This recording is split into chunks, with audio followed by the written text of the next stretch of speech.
So, దాన్ని ఇప్పుడు ఏమంటున్నారు అందరూ మీరు చెప్పినట్టు ఇవన్నీ చేస్తూనే ఉన్నాం గానీ ఏం మార్పు రావట్లేదు. సంబంధాలు అంటే చక్కదిద్దబడట్లేదు అనంటే సరిదిద్దేటప్పుడు బాబాని ఆధారంగా తీసుకొని సరిదిద్దాలి. ఎందుకంటే ఆయనతోటి మనకి ఏ సమస్య లేదు గదా! సో, పూర్తిగా ఒక వ్యక్తి మన పట్ల దౌర్జన్యం చేస్తూ ఉంటే దాన్ని మనము అక్కడికి వర్తమానంలో గౌరవమిచ్చి శ్రేష్ఠ ఫలాలు నాటుకోవాలి. సో, అది కొంత అభ్యాసం చేస్తే వచ్చేస్తది. అంటే నా జీవితం పట్ల నాకు బాధ్యతుంది అని అనుకుంటే జరిగిపోతది. అలా కాకుండా వాళ్ళు మారాలి అనంటే అది జరిగే పని కాదది.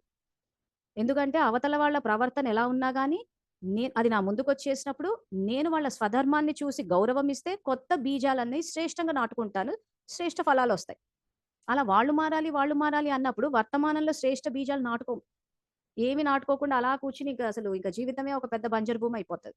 సో, ఎప్పటికప్పుడు ఏ పరిస్థితొచ్చినా, పుణ్యమొచ్చినా దాన్ని పెంచుకోవాలి. పాపమొచ్చినా గాని దాన్ని ఆధారంగా తీసుకొని మళ్ళీ శ్రేష్ఠ ఫలాలే నాటుకోవాలి.